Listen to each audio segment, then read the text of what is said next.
Hey guys, I'm Kiera, and today I'm going to be talking about the most surprising books of 2018. For the most part, these are not necessarily books that came out in 2018. They are just books that I read for the first time in 2018. They are in no particular order, so let's just get into the books. The first book on this list is It Ends With Us by Colleen Hoover. This is the first book that I read of the year, and I loved it. I loved it so much. I had zero expectations for this book. It's a new adult contemporary romance novel following the characters of Lily Bloom and Ryle Kincaid. Lily is a recent college graduate who wants to start their own small business of owning a flower shop, and Ryle is a neurosurgeon. At the beginning of the novel, Lily's father dies, and she has to give the eulogy at his funeral, and she basically says that he had no good qualities. Right after that, she meets Ryle, who is also going through a tough time at the moment. So it's an interesting meet cute, and it's definitely very fast paced. I really enjoyed the first half of this book, but in the first half, I didn't really expect this book to go where it went. Something happens in the very middle of this novel and completely changes the book. It changes everything that you were thinking about in the book before. It becomes such a heartbreaking and powerful book. I understood a perspective that I never thought I would understand before.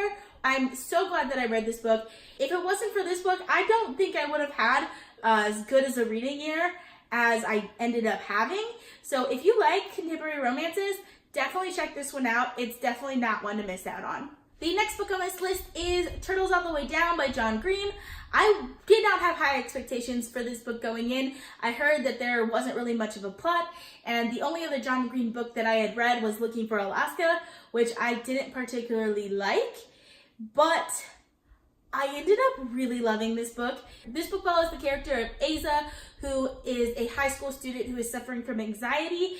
It kind of shows like her thought process and why she does what she does and how her interactions with people are different than everyone else. I also thought that it was really well executed because I don't have anxiety or OCD, and when I was reading this book and following her thoughts, I kind of felt like I did have anxiety and OCD, so it was also definitely a very powerful read. The next book on this list is The Seven Husbands of Evelyn Hugo by Jenkins. So this is a really hyped book on YouTube. Everyone seems to love it, so I thought it was just a little too overhyped and that I wouldn't like it as much, but I still borrowed it from the library to see what everyone was talking about, and I loved this book. I thought it was so good. It was so well written. I loved Evelyn Hugo. I loved her character. I loved that she was a likable character who also had unlikable traits. She felt like a real person, and the story was very interesting. I loved going through all of her different husbands. I think I read it in 7 sittings, one for each husband. It just worked out perfectly for me. I definitely enjoyed this book. If you haven't picked it up, I definitely recommend it. The next book on this list is An Absolutely Remarkable Thing by Hank Green. So for this book, I did not know what to expect going into it. I hadn't really planned on reading it, but the audiobook was available on Scribd, and I didn't have an audiobook at the time, so I decided to just pick it up. I didn't have very high expectations of it because the only thing I had heard about the book previously was that giant robot aliens invade the earth, and that was like the premise of the book that I knew. So in my head, it was like Transformers just in book form.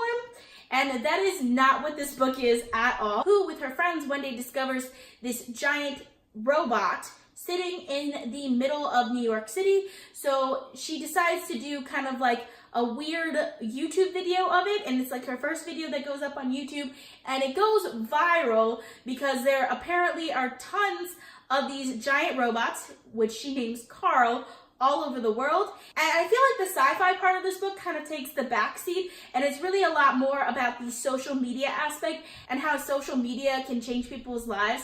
For me, it was just like a really timely book because I was thinking about joining YouTube at the time, and it actually kind of made me a little scared to join YouTube because of some of the things that happened to April in the story. I also really loved April as a character. She is definitely a flawed character that makes a lot of mistakes, but you can kind of see her mindset and how she makes those mistakes and her logic in making those mistakes, even though like the whole time you kind of want to shake her and tell her, don't do this.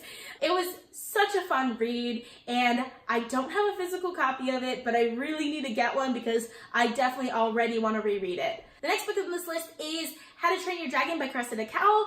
I picked this up on a complete whim. Again, for my library, they had it available on audiobook. It's only a 4-hour audiobook. I flew through it super fast. I didn't expect to like this book as much as I did. This is a middle grade novel following the character of Hiccup Prentice Haddock III, who is going to be someday the chief of the clan. So the world here is kind of based on the Vikings. In this story, he has to go into the dragon caves and bring out a dragon. And it was just such a fun and adventurous read. And it had me on the edge of the seat the entire time. I've since picked up the rest of the series and really want to read it. And I know, like, if I had read this when I was 11 or 12, I would have loved these books so much. And even so, I still love them now. So if you really like middle grade novels, I definitely recommend this. Also, this has been made into a movie, and the 3rd movie is coming out this year, so I'm super excited for that too. The next book on this list is The Time Machine by H.G. Wells. This is a super small book. It's another one of those that I picked up as an audiobook just on a whim because it was available. I didn't really have any expectations for it, but it completely blew me away. I love H.G. Wells' writing in this book. So this follows a time traveler who goes to the distant future when the Earth is dying and meets 2 races, the Eloi and the Morlocks. I don't want to say too much about it because it's so short. Like, anything I say will be giving away spoilers, but it was just such a fascinating world. I love H.G. Wells' world building. It was so interesting, and it's such a fast audiobook also. I ended up buying the book because it was available on Book Outlet. I definitely need to reread it at some point because it is just such a fascinating book. So the next book on this list is actually 2 novels in a series, and that is A Court of Mist and Fury and A Court of Rings and Ruin by Sarah J. Maas. I did not think I was going to like these books. I know everyone says A Court of Thorns and Roses is not so great, but A Court of Mist and Fury is really good. And I didn't believe them. I didn't think I would like them. I read Throne of Glass last year, and I really didn't like it. I started reading the second one, and I ended up DNFing the second book in that series. But I always like giving authors a second chance, so I picked up A Court of Thorns and Roses from my library on ebook, and I didn't like A Court of Thorns and Roses that much. I got through it, though, because at the time, I was listening to the audiobook of The Help, and the audiobook of The Help is all in Southern accents. So my mind was just thinking in Southern accents. So as I read A Court of Thorns and Roses on my Kindle, I was thinking it in Southern accents. So it was just completely hilarious to me. Just so entertaining because of that. It was giving me like weird True Blood flashbacks. And I ended up really liking the ending. And the ending of Court of Thorns and Roses has kind of like, it's not a cliffhanger. It's just something that like really propelled me to read A Court of Mist and Fury, the second book in the series. I fell in love with these characters in A Court of Mist and Fury. I didn't expect to like these characters.